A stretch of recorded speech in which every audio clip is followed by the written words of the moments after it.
Welcome to the Look Who It Is podcast, where we sit down with artists to talk music, life, and all the stories in between. Now here's your host, Dane Engel. Hey everybody, today we have the Father Figures, and they are a Nashville-based songwriting and production team. Just a quick summary of what Father Figures is and kind of how it came to be. I'm a producer, songwriter, been doing it for a long time in LA and then moved out here to Nashville. Some of my friends knew Jensen and they were like, you got to meet this guy. He's got a great home studio, really cool guy. I think you guys would get along. So I went over to his house and right away we hit it off. And he's like, you got to meet George. George lives in the same neighborhood, about 10 houses down. And right away, we just started making songs that we knew were just really fun and different. They cross genres. A lot of it touches on the country stuff. A lot of it goes into the pop world. We've even dabbled in the Latin pop with a female vocalist here in Nashville. So we kind of do a little bit of everything. And instead of just putting out songs or rather pitching songs to the Nashville publishing scene, we just decided to team up with some great artists in Nashville, do collaborative releases and release them both under the artist and Father Figures as a dual artist release. So far, I think we got 3 out and then a couple in the pipeline, and we have no intention of stopping anytime soon. But we're just a couple dads that decided we could still be relevant and make great songs. We just kind of lean into our, younger Nashville up and comers to show up on the front of the camera. I wondered how do you reach out to these artists? Do you look into people and try to find specific people? Do they find you? What's it been? A little bit of both? Yeah, I think it's a bit of both. I think sometimes it's just through relationships, doing the writing thing, maybe someone through a writing collaboration. It's like, oh, okay, guys, I think this could be someone cool we can work for. Work with the Father Figures, and then some of it has just been through friendship, or reaching out. I know Jensen, you go to a lot of pop shows and stuff like that, in town, and so a few people there you've met as well. We just have to be bold enough to ask, and Jensen's definitely the icebreaker. He'll go ask anybody anything, and I won't. I love it. It's funny. I think part of the reason I feel comfortable doing that is because of these two guys, and I'll add just a little bit more of the history of us. So George and I met because we lived in the same neighborhood, and he and I were working on stuff for probably 6 months, or was it over a year? I think it was over a year. He and I had gotten a bunch of, I played a bunch of beats for him. My background is hip hop and pop, and I played some beats, and we hit it off right away. And he's just a melody machine, and just melodies just came out, and we had a blast. But what we were not able to do really was finish stuff. And so we had all these great ideas. And then that's when we were introduced to Daniel, and we were pitching them. To different artists. And then we were introduced to Daniel, and like he said, we hit it off quickly, and Daniel's a finisher. And it was like that third team member that we needed to really solidify all these great ideas, but then take them to make them great songs. Excuse me. Not that George and I can't do it, but it was just, I think that's the coolest thing about our partnership is that each one of us does something that the other doesn't do. We all lift each other up. So the whole team has I feel invincible when I go in these rooms. And to that point, that's why I feel like if I go out to an event and I kind of take notes, kind of playing an A&R hat of oh, they'd be dope to work with. I just feel like I can get in any room with any artist and feel so confident and comfortable with them because of these two guys. And also, as I've gotten older, I'm confident in my skill set, but it's a whole different ballgame when you have team members that you really trust and also just elevate the sessions. And so that's kind of why I'm confident going out, because I was never, when I did the artist thing, I was never great at self-promotion. I hated hey, come to my show. I had to sell tickets. I did the artist thing in LA. It just always kind of went against the grain, but because I got these guys and I know what we bring to the table, that's why I feel really comfortable And what worked really well for us is the first release we had, we got lucky because one of the demos, we hired a demo singer because we were like, hey, I want to hear your voice on it. We just want to hear the song done because we weren't sure what we were going to do with it. And Thomas just ended up being the exact voice for that song. And then unfortunately, the girl who demoed it was not able to put it out. So we got Kylie Trout, who is somebody I knew from California. She jumped on it. And then we went back to Thomas. We are like, hey, I know we just sort of paid you to demo this, but how do you feel about just putting it out? And he was like, oh, dude, I love the song. Let's do it. So we have a philosophy that is like, we don't charge our artist anything. We make the songs, we write with them, we work on it. And then we even give them, partial ownership of stuff. Right. We give them, Yeah. all of their royalties that are equal, because we just really believe that the industry is a bit broken and it needs to be changed. And so the best way to do that is through action. And we put our money where our mouth is. We make these songs, we offer these dual releases, and it's working for artists and it's working for us. And we're just having a blast doing it too. Yeah. I can see. Do you think you're intimidating to any of them? Because I mean, you guys all got huge backgrounds. I don't know. I mean, so far we've gotten in the room with people that have bigger backgrounds than us. Our good buddy now, Mitch Russell, and I mean that dude opened for Garth Brooks for a while, and there's that moment of like figuring out who are you, and then they have to go, who are you? And then with George in the room, within 30 seconds, they're friends. People, man.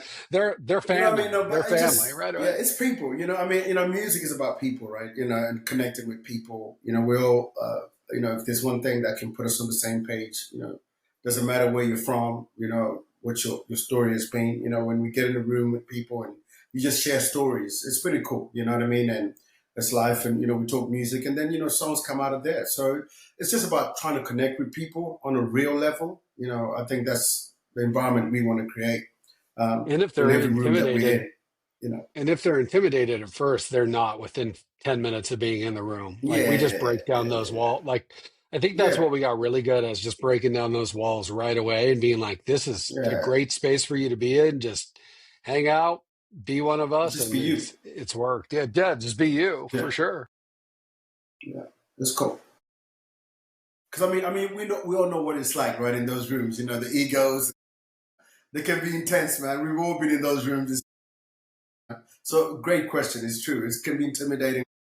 I think, we just try and make people feel comfortable and connect with them as well on a personal level. Yeah. And I just think, that just breaks down, the walls. So it's pretty cool. For sure.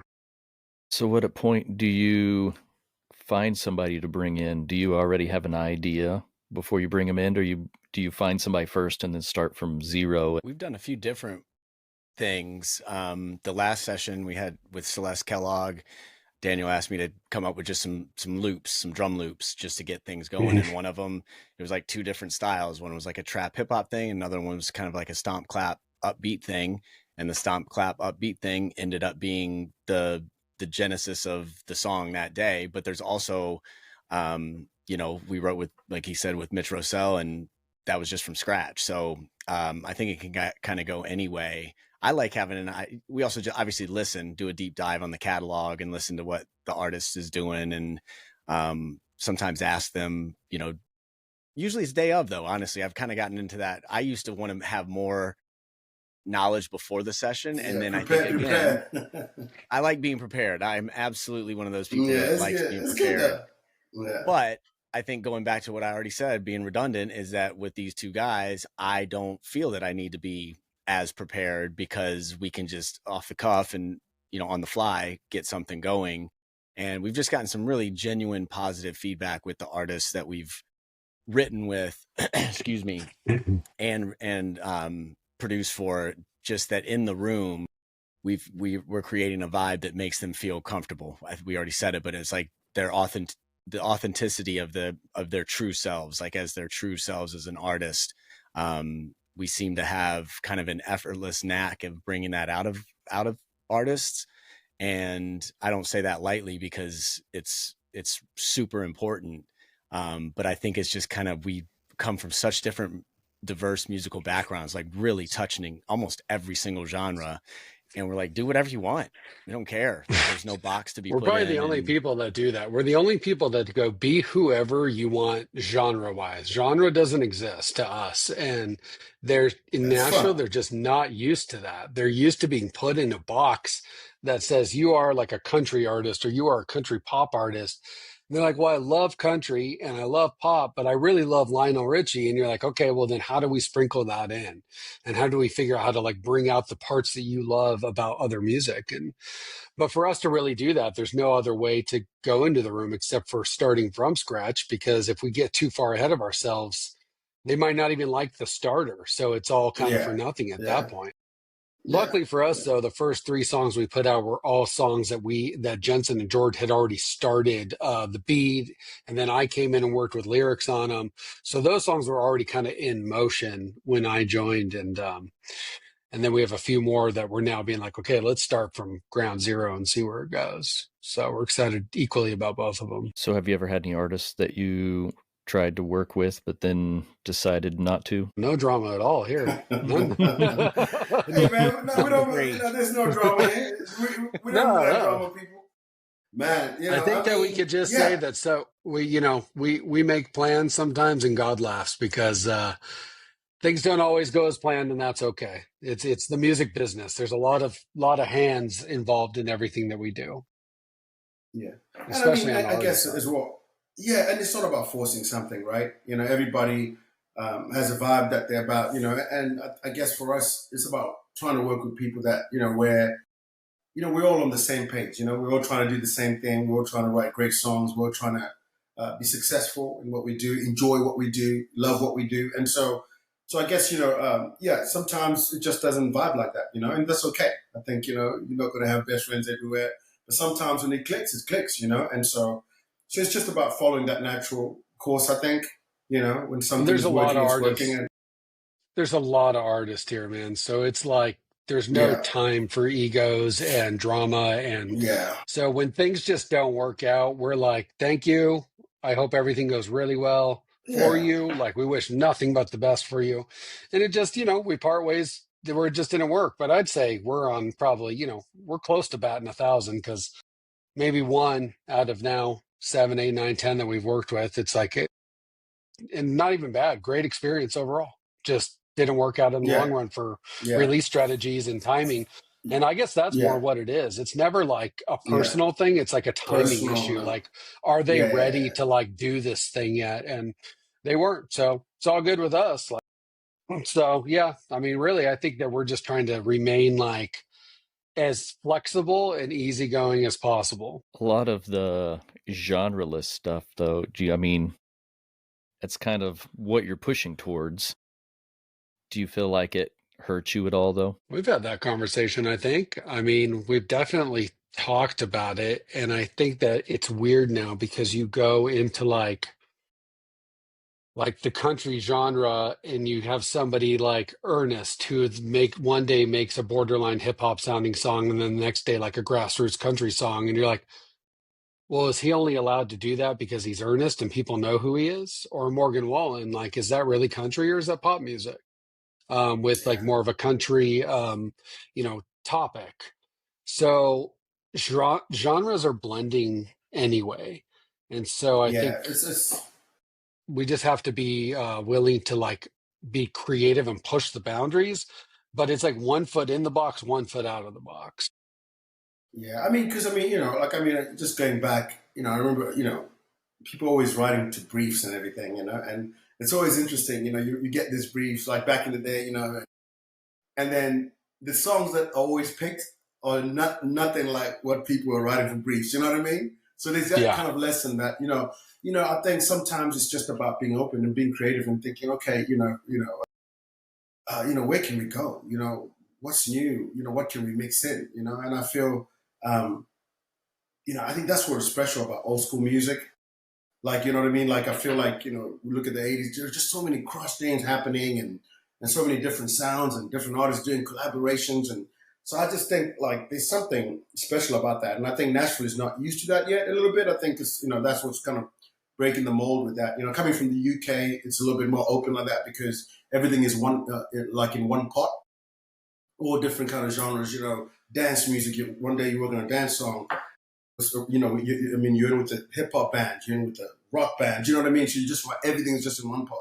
Whereas over here, it's still very like, okay, what do? You know, like you're a country guy. No, you can't come in this room. You know, you're a pop guy. No, we don't mess with the country people. You know, and so And it's everybody's in almost these like little, split up. It's like split up by what part of town you're yeah, in here. It's so weird. yeah. Like And so, East Nashville is like the pop hip hop or in like indie world. Like, and yeah, then, you have like your bro country spaces, and then you have your like real country spaces. It's really bizarre yeah, how it's like, where people are going to hang out based on what kind of music they listen to. But now there's yes, enough people crossing over and like hanging out at the bars that maybe you wouldn't see them in yeah, 5 years ago, because all the music is just sort of blending together. So I don't think we're yeah, worried about it. I think it's more so like, yeah. It's fun. how do we become trendsetters instead of trend Yeah, followers? That's all. yeah. It's fun. So is there anything you wouldn't do? Like you gonna get some doom metal guys in and Ooh. Oh, We did Jensen, like a please thrash metal please, song. yeah. With the, yeah. That like, and honestly, that was a really eye opener thing. It didn't nothing. Talk about this was an artist that it ended up not coming out, but it wasn't because the vibe wasn't good. He just has found like a very singular type sound. But in the room, I've listened. I used to love metal, and I was like, you know what, man, I'm gonna get on the mic because George is usually doing vocals, and this was with our friend Blaine B, he's a sick artist. He's like an indie So good. pop. Like he's just punk. dope. He's just I Yeah, found him at this Pop Squad meetup. I heard his songs and I was like, oh, he's sick. He's like, I'd never heard anything like him. So we got in the room and Daniel's punk rock background, he just wrote this heavy riff. And then, I mean, anyway, so yeah, to answer your question, we'll do whatever. One of the things Oh, I'm don't really skip excited out on the about. best. Don't no, no, skip no, out no, on the don't best skip, part. bro. Don't Jensen skip out came on the out best that part. day. I So can't, yeah, we got I this. came out of my shell and I We got just this was big What? heavy screaming. riff. We got this big heavy riff, and Blaine's like, "Well, the way I like to write is I just take the mic and I just start like yelling gibberish to see what comes out." And we're like, "Okay, go for it." And Blaine lets loose, and then we're like, "Okay, that was great, man. Like, let's pick from that." And Jensen's like, "Well, hold on, I want to try too." Grabs the mic and Man, proceeds to just for like 3 minutes, and like I would say like half of it stuck into the final version yeah, of I the mean, it was song. crazy because we've never seen Jensen like that. I He's haven't seen normally that like No. side chill, of me. like, you know. And I was like, who are you, bro? Who are you, bro? I'm very Like, who's comfortable this in guy? like I riff and do gibberish melodies all the time by myself. And so that's me getting out of my shell a little bit. Now that was that was a wild genre. Like that was a You really opened the pit, heavy. bro. You opened the Yeah. pit. We all started like banging in here. It was crazy. So yeah, the genre things, and we're really excited about potentially like doing a hip hop song. You know, there's a lot of great hip hop artists in Nashville, and Yeah, we got a that's whole gonna bunch of fire. hip hop beats that we can pitch to them. So yes, the genre thing, I'm not concerned about it. I don't think we are, like Daniel said. I mean, I think it's something that can, the other thing about Father Figures is not all these songs are going to be Father Figures releases. So we have 3 releases out, but we also did a song, our buddy Joe Noto, who's just an amazing talent. He's a country guy, but he's also not straight up the middle country. He's a Florida guy. So we did this song called Blue. We wrote it with him and produced it for him, but it's not a Father Figures song. So that gives us a lot of flexibility to where our name doesn't have to be on them. We're going to keep releasing songs under Father Figures also to keep that going, but we can write and produce for other artists and not have anything like it would just be in the credits or, not have anything to do with the title or the artist on the track. So, and that to the genre bending, Blue is a big genre bender. It's like this reggae country beach vibe that is just, I mean, couldn't ask for a better summer song. So, yeah, when I was an artist, I never really broke through huge or big time or anything, but I do think I was all over the map genre wise too. I did a lot of hip hop, lots of pop.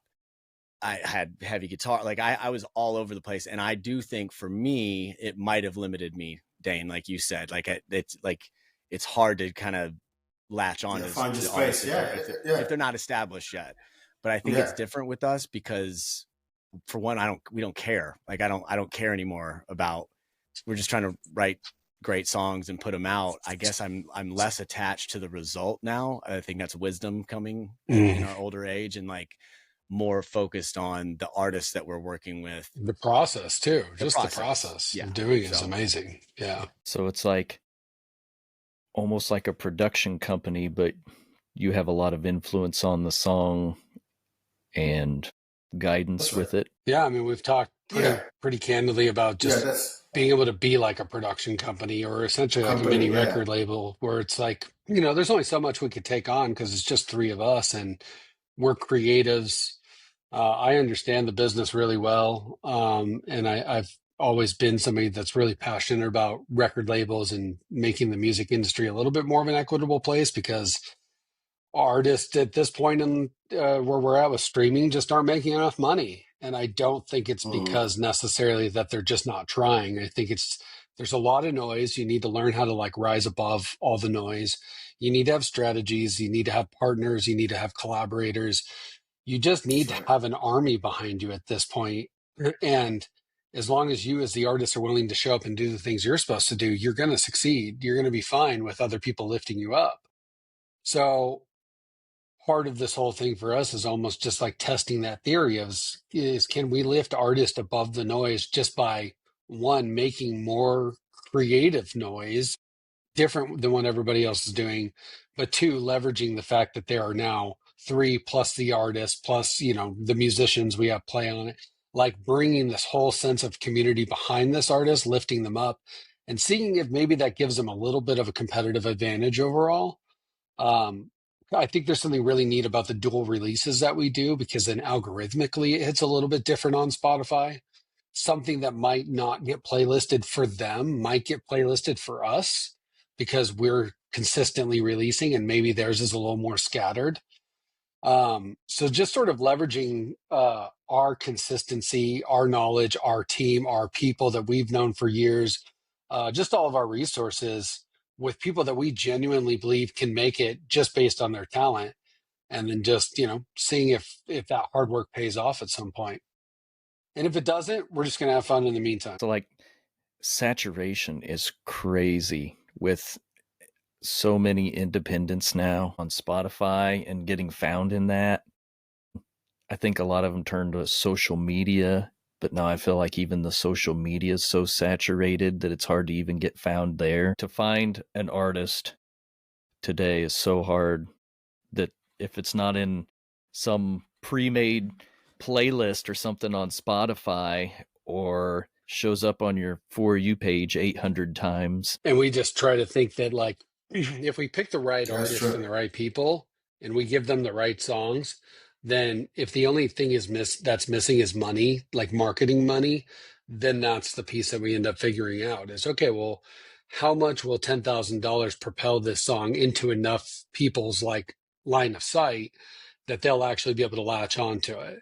And essentially everything that you see on social media where it's being force fed to you, a lot of these artists are independent, but they're either on indie labels or they're maybe on major labels and they are just sort of on the come up. But one way or another, like they're being funded, they're being able to hit way more people. And I think that you can fund something all the way to the point where you have 1 million ears listen to it. But if the song just isn't good, then it's not going to stick. So I think that that's what happens to a lot of these new artists is maybe they do have the means to pay for things, but then they just don't have the chops. Like the songs just aren't good enough or catchy enough or, a lot of artists in this town will produce the first song that they write because they're just excited. But you're like, well, no, go write like 25 more and then tell me if you still like the first one. And so there's just a lot of like busyness. And I think people that don't have the strategy are going to be the ones that just add to the noise and the saturation without adding the value. And so I think that's what we're trying to do is bring some value back into the process, the music, and then being like, give each song enough breathing room to be able to have a real life behind it. Like Fire Burns Out for us is going to be one that we're going to be harping on for a while. It's not going to just be a turn 'em and burn 'em, but we will be releasing other things and then coming back to that, from a marketing standpoint. Because if people don't hear it today, they might hear it 6 to 8 months from now if we just keep being relentless and pushing it. So that's our hope, at least. And I listen Gotta to go for the long haul now. That's it. I listen to the Pop Rising playlist on Spotify to kind of keep me up with what the kids are listening to in pop. And there's countless stories of some of these songs that were like just they were released a year ago, 9 months ago, that just this slow burn that they end up like catching not straight away. And it's some of these lesser known artists or artists that aren't on a major pop level yet, but yeah, even and they end up on like hits one on Sirius or like, charting high, but it took a long time. So yes, Dane, it is I mean, you're just an ocean of songs. Like it's it's like the overwhelming. stock exchange, man. Yeah, even more. Price of stock now these days, it's like the stock exchange in music now. You can work on something and it doesn't blow up straight away. It doesn't mean, if it's great, I always say, a good song is good currency. But But I then think it's that's what you why we do, have these like, how you invest. yeah, we have these overnight artists. Like people will be like overnight success. Like Jelly Roll came Yeah. out of nowhere. And that dude's been hustling for like 13, 14 years. And for him, he's like, what overnight are you talking about? Like I've been grinding nonstop. And it's like, but to us and to everybody else, we just saw it as we didn't know you and now we know you. And there's No, yeah. obviously like a catalyst behind that. So like whether it could be a sync placement, a popular movie, TV show, an advertisement that picks up that song, and then all of a sudden has the eyes and ears on it to just propel it. And I think that that's going back to what I said, just that strategy. So if you're relentless in the pursuit of like pushing a song you believe in, unlike some of the artists that we've seen in Nashville, they just give up on that song after posting once or twice. I mean, we've literally seen some artists work really hard on songs, and then as soon as they come out, I don't know, maybe like a week or two worth of like hot and heavy posting, and then they just fizzle out and they're like, okay, next song. I'm like, all right, well, like that's not going to do it. You just didn't give it enough time. And You before gotta we give it started time. this, Dane, you mentioned I think something about Fire Burns Out. You could like could see it as like end credits in a movie or something. Was that the song you were talking about? Yeah. And Just yeah, I think that's why, and there are going to be songs that we have more belief in than others. I think our bar for quality is very high, and we aren't going to put out anything that we don't believe in and love. But then there's just some songs that when you play it for trusted ears, when I play it for my wife, my kids know the whole song. Like Fire Burns Out is one of those songs, like it just has a hit feel, and it's a matter of getting it heard by the right people. But one of the things that is interesting, sent it to a buddy of mine who had also trusted ear, and he sent me a video. This was a rough mix of it, of his whole family, his little kids. I coach his son's baseball team, also just jamming out, singing every word of the chorus. So like the family aspect of it, of like kids singing it and adult, like, so when we find those songs, like Daniel said, we're not going to just let this one go. If it hasn't caught in a month, we're not going to be like, oh, well, because I love that you said that, because I have a really, when I did the artist thing back in the day, one of the things I did have success with was some sync placements in film and TV. And I got a good feeling about Fire Burns Out, that something is going to happen. And then that is that catalyst that you don't have to break through the noise by social media. It's just, oh, it's popping up in an ad or it's in a TV show, and it's just organic. Sort like yeah, Shazam. you got a What was song. that? You What got was a that? song on like the Minecraft movie. You're gonna be okay. Like people are Right. gonna know your song. Like it kind of gives me that like Yeah. Happy by Pharrell kind of vibe, you know?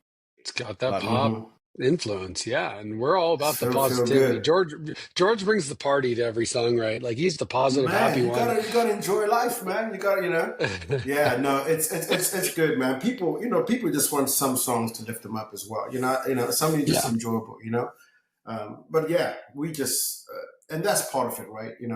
Just creating with people and making songs that are gonna last, and and people are gonna enjoy and listen to, and so yeah, love it, one of man. those. In for the long haul. It does seem like it's easier to write a sad song anymore than it is to write a happy song, huh? Way easier. Way easier. Yeah, I think that's when yeah. you Happy write a songs happy are song, hard. you just feel so cheesy saying some words, and you're like, well, how do you make these That's cheesy right. things sound cool? And then you just have Cool. to explore it. And, I think Fire Burns Out came pretty easily because we were just having a great time. And it's just the three of us that Yeah. wrote that. And then Joe came in with a few line revisions when he sang it, and we loved them. So we kept them. So. It was a fun But song. then they were trying to, they were trying to make me sing country. Like it was funny, man. I had to do the demo originally, and I'm like, it's like fire, fire, fire. I'm like, I can't say fire. I'm like, no, fire, fire, bonfire. I'm like, brother ain't trying to be country, bro. You know what I mean? We got a whole skit series of George's UK-isms where he says things in the studio. It's just content of where we're like, what? What'd you say? Yeah. And it all started because we had George is the singer. Like Jensen and I don't sing like George. George's got a killer voice, but because of the accent, we're like trying to sing these country lines and he just couldn't do it. And so it's just been an ongoing little inside joke that we have to teach the Brit how to sing country music, and it's painful. It's painful, mate. That's what it is. Dane, it's painful. Save me, man. Save me, man. Yeah. Try to change he loves it. Man. He loves it. It's great. It's great. And you know what? And that's what's been fun about, like, for me moving here to Nashville. I never thought I was a kid born in Zimbabwe, but it's so funny. My dad loved country music. It's weird. Like, grew up in Africa. And so to be in Nashville, I mean, I don't know the lingo that much. And, but it's fun being in the rooms because I think I approach stuff so differently. Do you know what I mean? Like, and it's been fun just exploring and learning. But then it's cool putting it all into the pot with Daniel and Jensen. And then we put it in the pot. It's almost like, oh, okay, this is pretty fun. It's not this, it's not that. So what is it, And I think that's been, the cool bit about creating with these guys and just letting our minds be free, and just bringing all our gifts and what we carry musically and our influences to the table and just exploring in those moments, and just catching something. So that's what's really exciting about it. Now, I know the whole idea is to be a father figure and maybe have, a fourth and stuff. Have you ever thought about just putting something out with the three of you? Yeah, an instrumental track. It's funny you say that. I don't even know this. I'm like in my mind just figuring out like what could be a Jensen Reed father figure's Jensen Reed track. I haven't put out any music as an artist in many, many years. But I have some ideas that are kind of just swimming in my head, specifically about my kids. Like, and so I would. Hey, this is news to us, Dane. So you're breaking an exclusive right here. Like, thanks, Dane. You're like. I mean, it wouldn't be a priority but I think there's something specifically I would not want anybody else but the two of them to help me figure out how to do this. So anyway, maybe I will say that, and and then George. I mean, of course, George has his own artist career, but I'm not closed off to it if they're open to it. But I we're open to everything. With an idea. We're open to everything. I think that'd be cool, actually, because I think we all got, these boys say they don't, Jensen raps and he's Footman sings, and Daniel, you do stuff as well. You play and sing. Come on, bro, don't lie. I don't sing anything. That's for sure. Come on, bro. But that would be fun, though. If we stumble over, on the right thing, I think that could be a cool thing to do, where we release something. I don't know. Fun. I would never rule it out. I think it's a great idea. And then Dane, who says he doesn't have any musical talent, maybe he can come do a song Dane, too. You can join us, right? Come on, Dane. Come on, bro. Might as well, we'll right? Feature you on the vocal. Yeah. I didn't have kids for nothing, right? Yeah, that's it. Talking about kids, how much do they help you with finding music and coming up with stuff, like, and knowing like what they're listening to? Well, I think kids are the greatest. 4 and 7. Yeah. But I think kids are the greatest, like, testers. Like, if we play something back and they don't respond, we don't have like a mega hit. We know that. We know it'll never be like a number one because they just have that intuition. And it doesn't have to be. It's weird because when you watch them respond to songs on the radio or on Spotify, you know why they respond to certain ones because they just have this crazy good intuition. And so when we played like Firebirds out, they all lost their minds like they were hearing something that belonged in the Minecraft movie or the Lego movie. And it's like, okay, cool, we did it. We know we have like a certifiable hit here. And then there's some we bring home and they're like, I don't like that one. I'm like, all right, cool. Well, I do, so whatever. Or But you yeah, play, or you play the new one. It's like, no, can you play the five? play the other one. Yeah. They just chop down the song, and they want to hear what they've heard. No, But here's play, the thing. Here's the thing, the though. other one. Kids don't have It's like, money, so it's okay. They're not buying anything anyway. they don't have money. That's fine. They got your money, though. We go after those middle-aged women. Those are the ones that spend money on stuff, and so they Yeah, seem to like all of our music too. It's actually our prime demographic, which is wild. Like women 32 to like 45, which is, and then if you go on for the our grown. TikTok right now, like everybody that follows us is middle-aged women, and I'm like, oh, okay. The I didn't women even like know the that. father figures. Yeah, it's wild. Yeah. And then like I anybody, tell my we've wife had that. people I'm like, share. baby, Yeah. baby, I still got it. Like, baby, I still got it. That's Hey, it. have a look at the list. I get my butt kicked. Yeah, I noticed it. I was like, I was like, anybody who comments is like a middle-aged woman. I was like, It's oh, true. okay. It's Clearly true. we're It's hitting the true. Actually. demographic. But yeah, if they're going to come Oh to these Lord, have concerts, mercy. and we're good. It's hilarious, man. So, Uh, but yeah, the kids are great yeah, indicators of good yeah, work. absolutely. But yeah, I think they're all either too young or just, I don't know. My 7-year-old's too critical. He will tell you something just outright sucks, and then he'll tell you which ones are good. He's like a connoisseur. Like he's a kid with a vinyl record player in his room at 7 years old. He knows good music, and I'm afraid to show him my songs because I know he's just going to tell me what's up right away. Yeah, I got a 12-year-old son, that's and good, he's man. really into music, and he always comes downstairs and he'll tell me what he's listening to. He'll come downstairs and he'll be like, "Oh, Dad, I've been listening to Weezer." And I'll be like, "That's awesome, man." You know. Or Nice. the Yeah. other day he comes down and he's like, "I've been listening to System of a Down." One of my favorite bands. Yeah, you know, and Great it's band. Wow. proud dad moment. But Yeah. and then my Yeah. daughter, you know, she What's up? just is constantly in front of the TV dancing. She does dance and stuff like that. So she Very just cool. flips through and she's dancing to all this music, and then, you know, I'm singing it, and then, you know, we're listening to it in the car. And so, I mean, I feel like they have, Yeah. you know, a really big part in what I listen to anymore. How old's your daughter? That's true. She's 8. Yeah. You know what's been interesting? Like even with my kids, like it's how much they love old music. It's crazy. It's like, they're like, oh, how do you know this song? I'm like, no, and just the way they are listening to the musicality, I don't know, of just some of those songs created back then. Do you know what I mean? It was just a different time. I don't know whether it's just sonically or just the way the songs are. But it's it's just interesting how kids are loving this stuff that was made some time back, and they're connecting It's with it. also amazing that music has lasted 70 years. Like my son loves the Beatles, absolutely loves the Beatles. And I'm like, 70 years later, and it's still relevant to like a new generation of listeners is so wild to me. Like to be That's able to pretty create crazy. something like that would be, bucket list, for me. Like create something so special that it lasts 70 years would be crazy.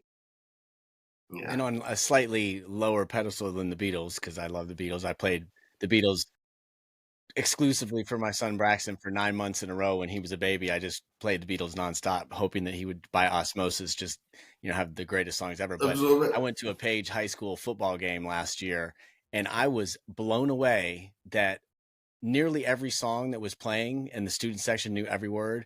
Ja Rule, Lil Jon, I mean, like all these 90s hip-hops and 2000 hip-hop songs and pop songs that they knew every single word to it. And I was like, well, that's my stuff. Like I know that's like my wheelhouse of what I listen to. Yeah, you're like getting up there. You're like, they're like, what do you know? Yeah, even not the classics like the Beatles and stuff like that. It's all recycled. But I think just the authenticity and the vibe of those decades. I mean, there's just so much good music back then that the kids, they get it, and it's a big part of their culture right now, which is crazy. Which gives us hope because I think everything goes in cycles. Everything just goes in cycles. And that's why, like, we're starting to see a big resurgence of like 70s styles, country music right now, or like Zach Top, who feels like straight up Alan Jackson, like early 90s country. Like we just see things go in cycles. So we know that there's a wave that's coming that aligns with like what we're doing. And I think that that's what all artists need to do, is just wait till they catch the wave that makes sense with them. But instead they go chasing it. So they're always behind it and they just never get swept up in it. And so for us, we're like, okay, well, we just keep multi-genring and having all these different sounds. We just are who Yeah, we are. So if one of those waves happens to come through and we fit that mold, awesome, then we're in it. But yeah, it's too hard when we get a lot of people that come into the studio and they're like, okay, so I want this one to sound like Morgan Wallen. I'm like, why? We have Morgan Wallen. We already got him. We yeah, don't need two sure. Morgan Wallens. And so Yeah, I hope that people take those older influences and just start to figure out how to put them into their songs, because it's clearly not going away. I know a lot of the newer music, like you said, it's sounding a lot like older country. And I don't know where hip hop's going yet. I'm still wondering about it. It's in a 'cause weird spot. it doesn't sound like 90s or 2000s hip hop. Do you listen to Connor Price and Nick D at all? Have you heard those guys? I haven't. So check them out. I've followed Connor Price for a couple years. He blew up on TikTok doing skits, but they are dope. And there's no curse words, which I don't care. I mean, I listen to everything, but it's so I can listen to it with my son, but they actually can flow. Like they say stuff, they have like I sound like an old man, but yes, the hip hop, when you grew up in the 90s with the golden age of hip hop and like Wu-Tang 36 Chambers, Biggie came out, Tupac came out, all these albums came out at the same time. And then grunge was happening too at the same time, where Nirvana, Pearl Jam, Soundgarden, they all released out. Like it was insane. Like some of the greatest, genres that like it all happened at one time. So I get a little jaded, and I can always appreciate hot beats and hot hooks. But those are two guys that especially Connor Price, I like it's making me like current hip hop. Also Big X the Plug is a dude from Texas that I like because he kind of sounds like Biggie, and he also raps. Like you hear like there's He lyrics. sounds a lot like Biggie, yeah. He's got that. that. But I'm so yes, I'm with you. Like the hip hop was really I listened to more hip hop than anything for a long time. But I feel a little disconnected with the younger hip hop. New school. But where do you think it's going, Dane? What do you think on this one? I think it's got to change, because I don't think it's going anywhere good currently. I feel like a lot of concerts and stuff are getting canceled too. I don't think the ticket sales are there with those. I've seen a lot of them cancel a lot of shows. I just don't know what they do for like performances. And that's the hard part about being like a solo hip hop guy, is like to carry a crowd of 20,000 people a night is so unbelievably difficult as a band. I can't even imagine doing it as like a solo guy who's also really not even using live musicians, but rather, like a DJ, turntables, and then just them. And it's like, it's hard. It's so hard to like conceptualize like a great performance. Like I saw Snoop Dogg, Dr. Dre at Coachella when they did the Tupac hologram, and they did not come out with the turntables. They came out with an entire orchestra, guitars, keys, string section, a full choir, and my jaw hit the floor. And I mean, it's definitely in like my top 5 concerts I've ever been to in my life. And I knew it was going to be good, and I knew I would enjoy it. And I knew a lot of the songs. So that obviously helps when you're a fan of the music.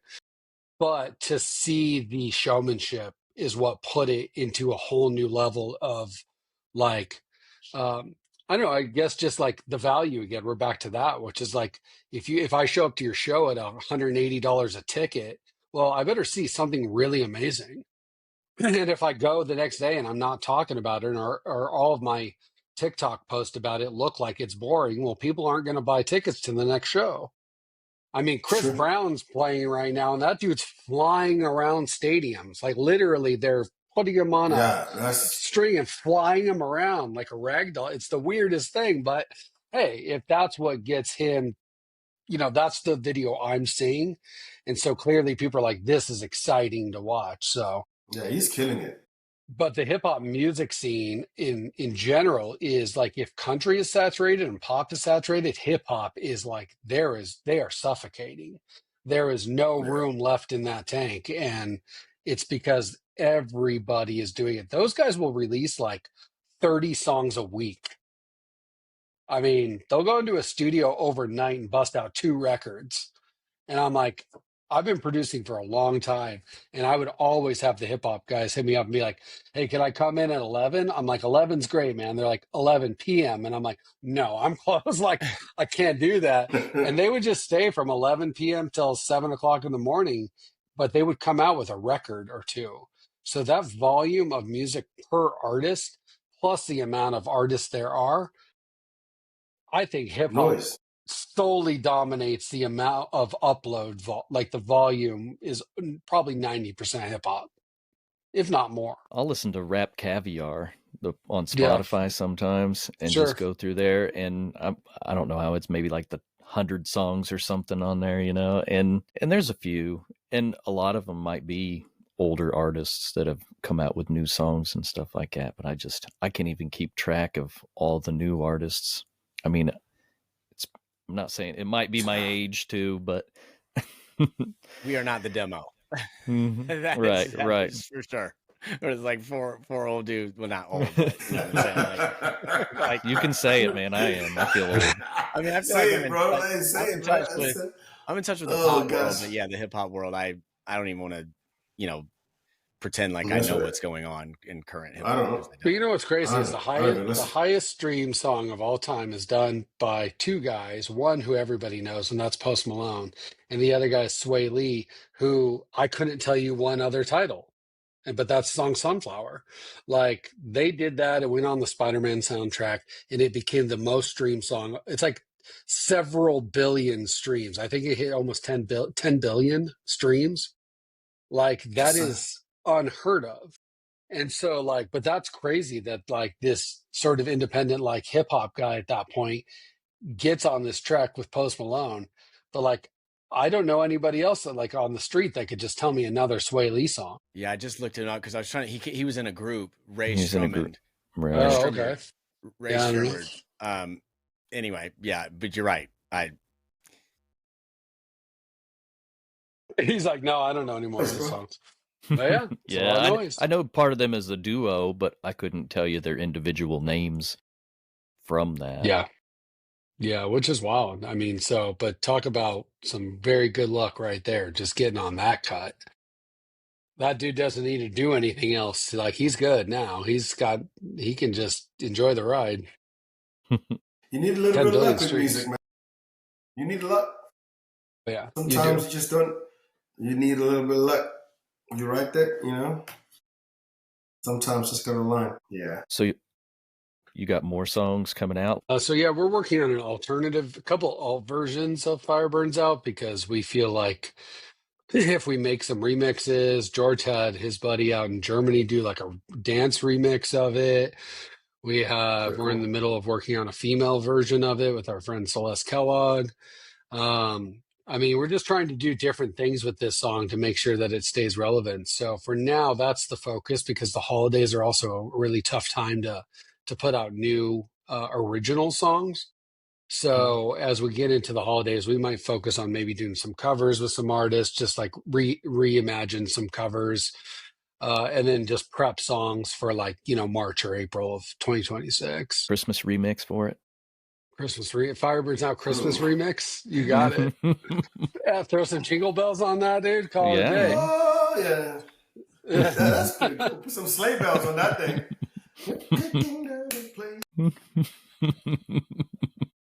Jingle bells. Dude, that's so funny. You could put like Do it as a mashup with jingle bells. Yeah, that'd be fire, man. Dude, Put the fire I'm on like- it. Come on, bro. You're up to something, Dave. I'm like, challenge accepted. It's happening. Hey, That's pretty cool. That's actually good. if you guys need any useless information or dumb ideas, I'm full of them. Dane's got it. No, you never know. You just happen to stumble upon a couple of guys who are willing to explore every stupid idea that they hear. We're Yeah. like, let's go, let's do it. Man, I think that's what Roll you the got to do, dice. though. Yeah. I Yes. mean, yeah. Well, Got like we're just not afraid of got like, okay, what somebody's going to be like, that's dumb. Okay, cool. Yeah. You think it's dumb. We think it's awesome. Who cares? Your opinion versus ours. yeah, And there's yeah. three of us. So, well, now One of Dane backs you. everything. He's just That's right. honorary Yeah, father four figure. of us now. Yeah. There's four of Honorary. us now. We knight you, Dane, the fourth If you member of the love it, father if you figure. love it, if you love it, we did it. If you hate it, call Dane. It was his idea. Yeah. Hey, There you go. I'm used to that too. Yeah. Yeah. Bro. My wife will agree. That's She'll great. say, "Yep, he was wrong." My wife just thinks every song sounds like another song. And I'm like, well, it does. But so if major label artists can get away with it, then I think we can get away with it too. It just lots of great It's melodies have nothing been worse. used. It's nothing worse when your wife, when your wife goes, "Oh, isn't that like?" I'm like, "Thanks, You know babe." what that reminds me of? That's You her know what I mean? famous saying. You know what that reminds me of? Yeah, And I'm it like, reminds me of. I'm like, "Thanks a lot."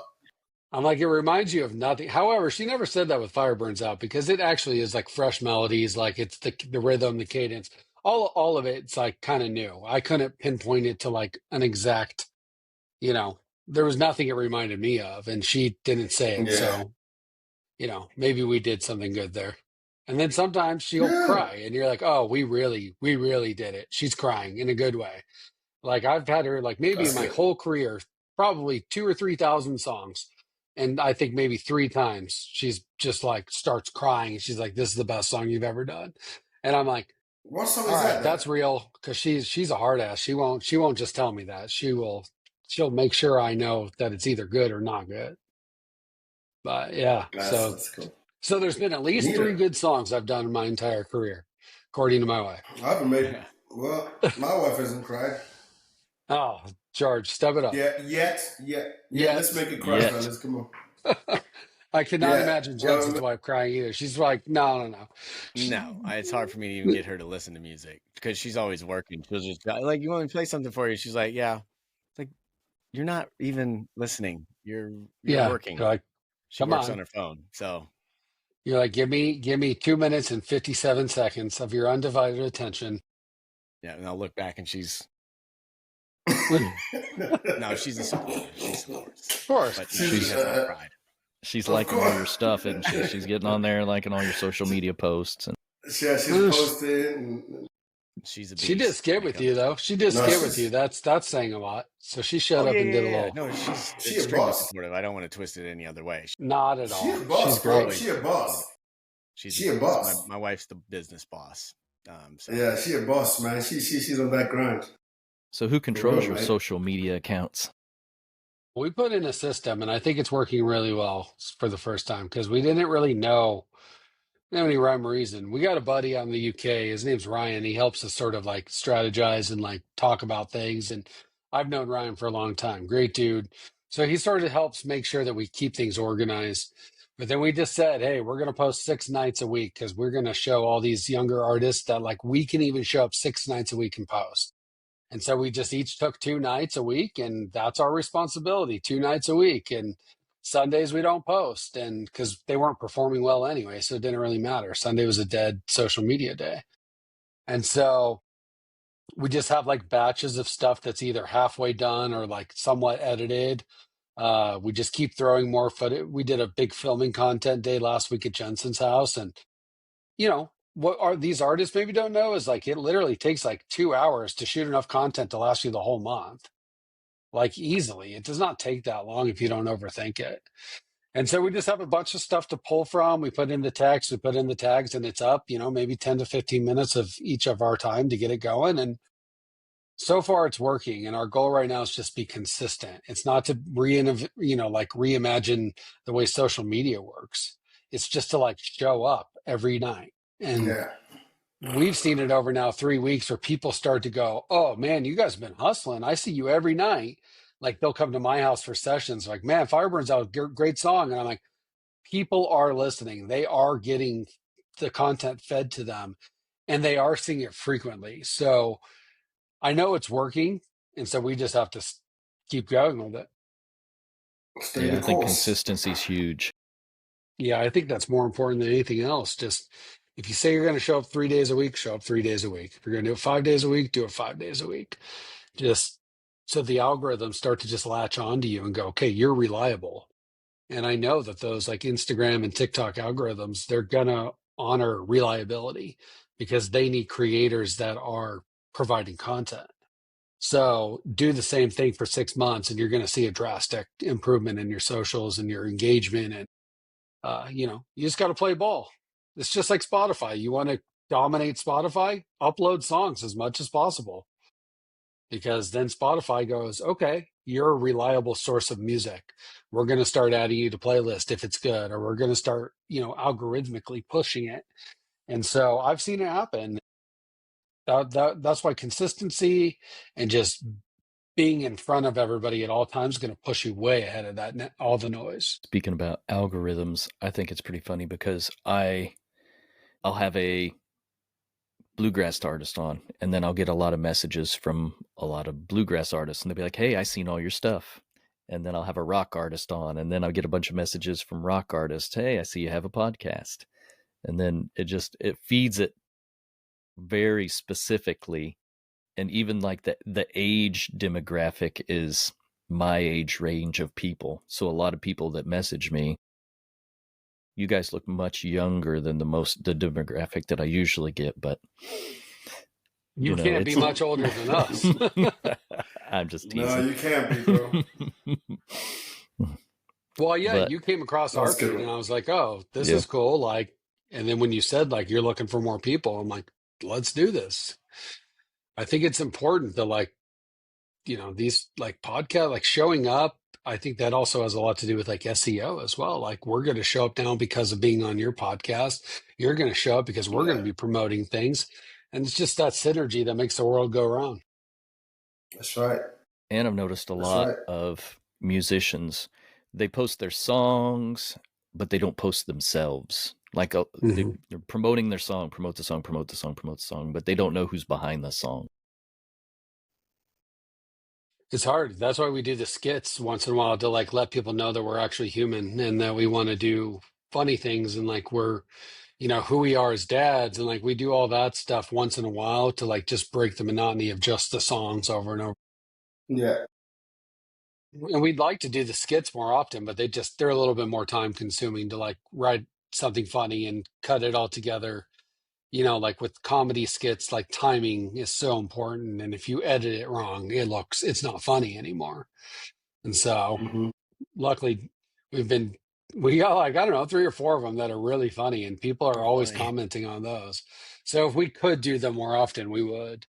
And I think that puts the music secondary, which I'm okay with. I'd rather people enjoy us and then like our music because they like us, than be like, oh, you like our songs, but we're complete strangers. We have no personal connection. But that personal connection is so important.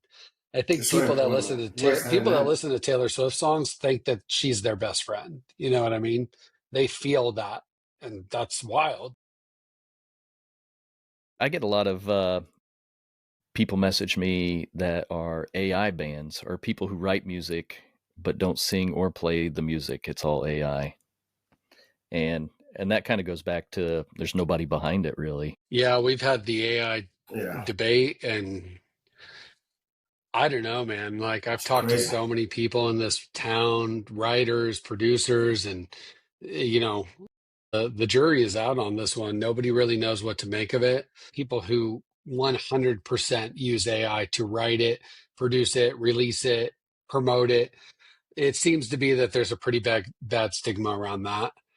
I think a lot of pro writers in Nashville are using things like ChatGPT to get like a little bit of an advantage. Not an advantage from like a writing standpoint, but from like an idea standpoint, to like get the creative juices flowing in the room.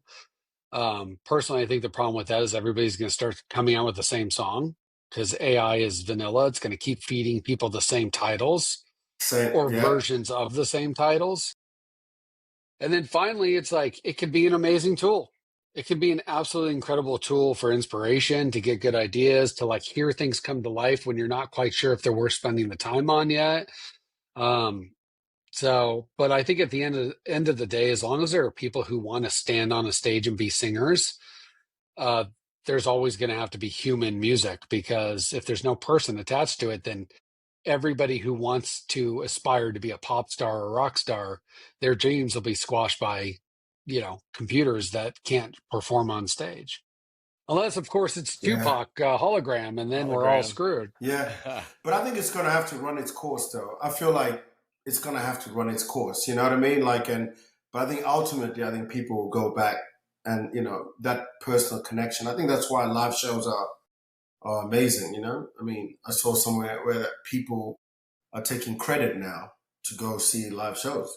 It used to be like, you get card credit, but like people are spending so much money on just going to see bands and just, it's become a thing where there's a lot of debt from people buying tickets for shows. It's crazy, So it's just interesting. I think it's going to run its course, but it's interesting as well with our kids don't really know the difference, because you can play something on AI and they just like, oh, that's not, they're not listening. I guess as creative people, we're listening in a different way. It's like, oh, how can you, but so I do feel it's going to maybe take over for a little bit. I mean, I think some more and more people will use it in a weird way, but then I think ultimately people just want that human touch in it, that human connection. I think it'll always be needed. You hope so, at least. I think we all hope so because, George and I had this conversation in even more detail, and it was like, there are surgeons that are being threatened with AI robots to do open heart surgery. And it's like, all right, so it's not just us, creatives. Like there are actual real, very important jobs in this world that are being taken by this. And it's, at some point it ends up causing a lot more problems than the solutions that it's providing. You know what I mean? So it's like, yeah, it's convenient and it's easy and it's cool and it's new. But then eventually you're going to be like, well, wait, that's great. But now I can't even, there's no room for me anymore as a person to add value to this world because anything I can do, this AI robot. And then at that point, I think that's where George is saying, like, it's going to run its course and it's going to collapse because essentially if you can find people to sing and do songs and do open heart surgery and be a lawyer for you, literally what hope is there for any of us that want to do anything? It's crazy, man. It's crazy. I mean, like, the whole Neuralink thing. And like, I don't know, I was watching this thing about how, they'll be able to communicate. So you'd be even able to hear music, someone's thoughts. Yeah. Like without them even saying anything. I'm just saying, it's going to be a crazy way of, I mean, we have this understanding of how we consume music right now, but I think it'll be totally for the next generation, man. Like for these, they just got, I mean, think about how far we've come, like, iPhones and like, you know what I mean? Like how, remember carrying a Walkman around? Do you know what I mean? And it was like, Walkman were awesome.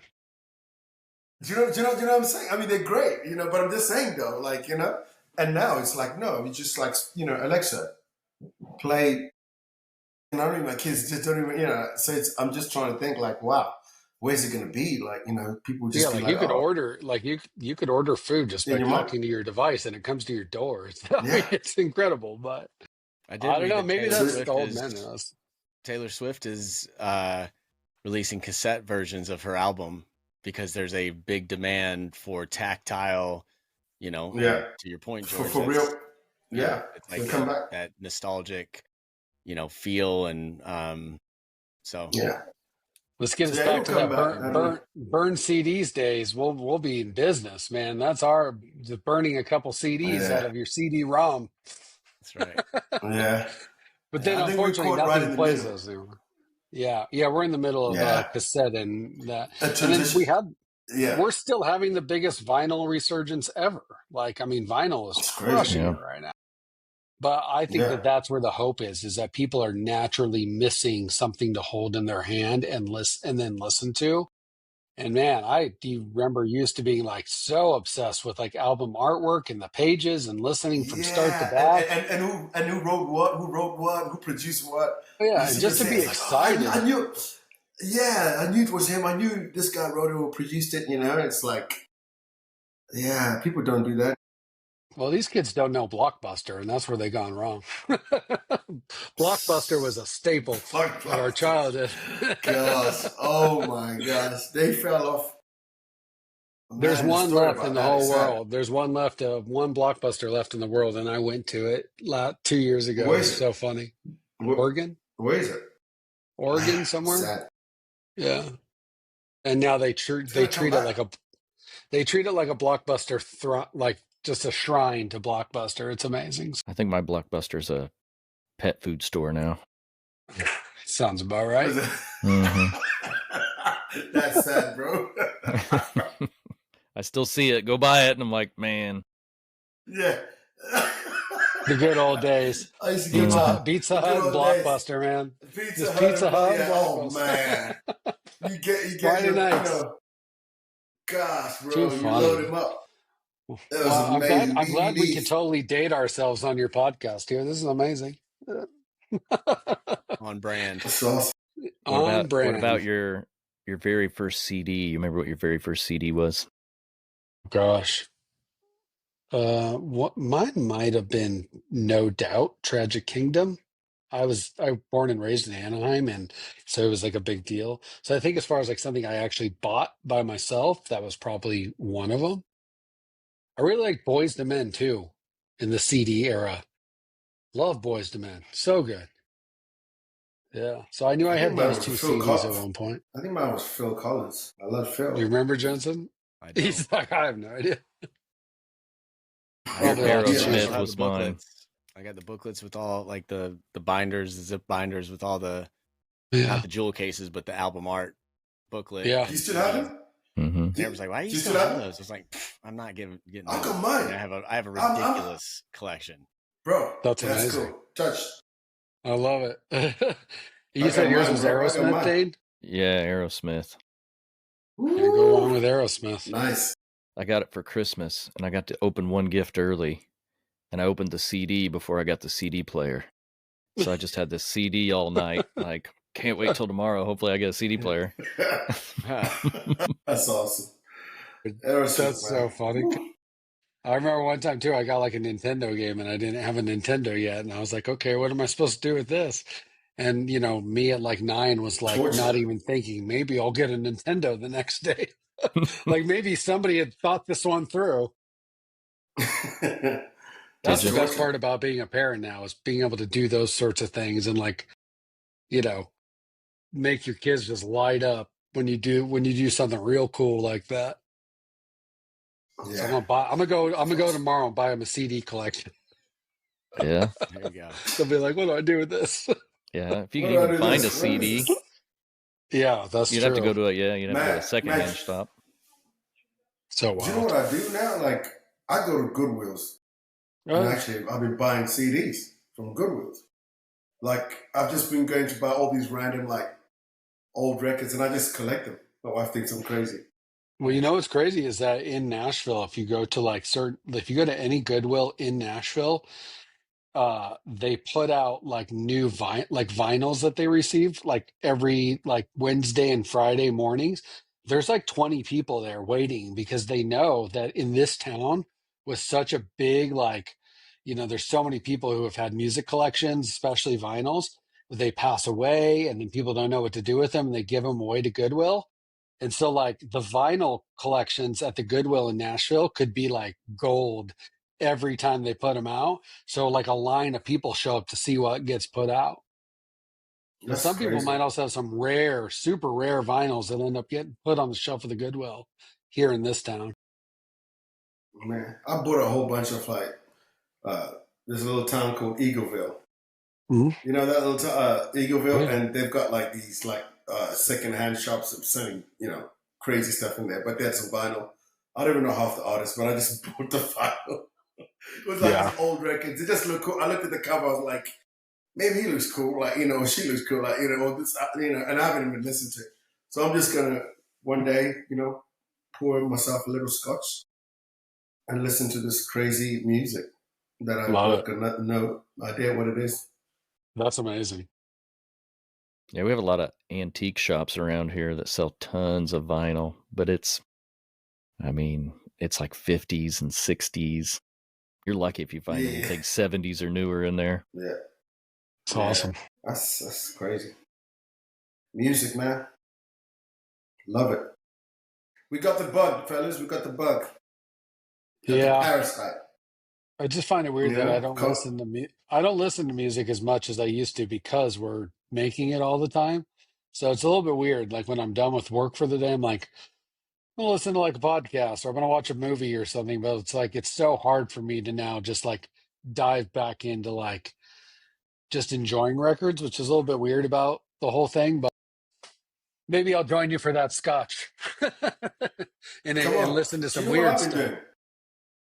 I listen to a lot of jazz now. It's cool. I I just never put really like, I got don't know what it into it. is. I don't Like, know why. I don't know. I mean, I don't have to think that I'm not judging it. Yeah, I can't, I'm just, cause it's just there. It's doing its own thing. It's like just people that playing. makes It's sense. just music, or That's cool. classical music. I just put on Yeah. like, it's just kind of playing in the background. Yeah, Cause, you're not you going to can't, be you're not going to criticize Mozart.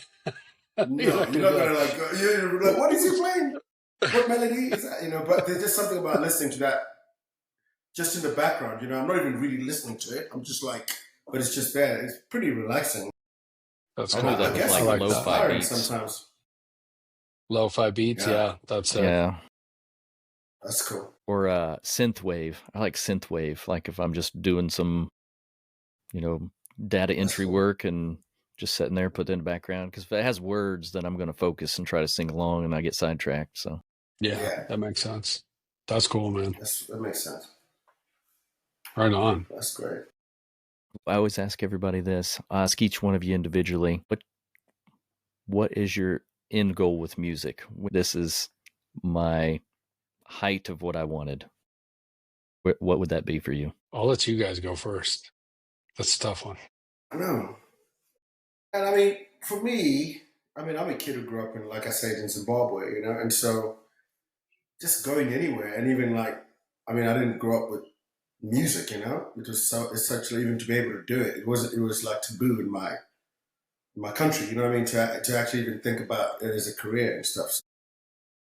So in one way, man, like I mean, I think about what I've done.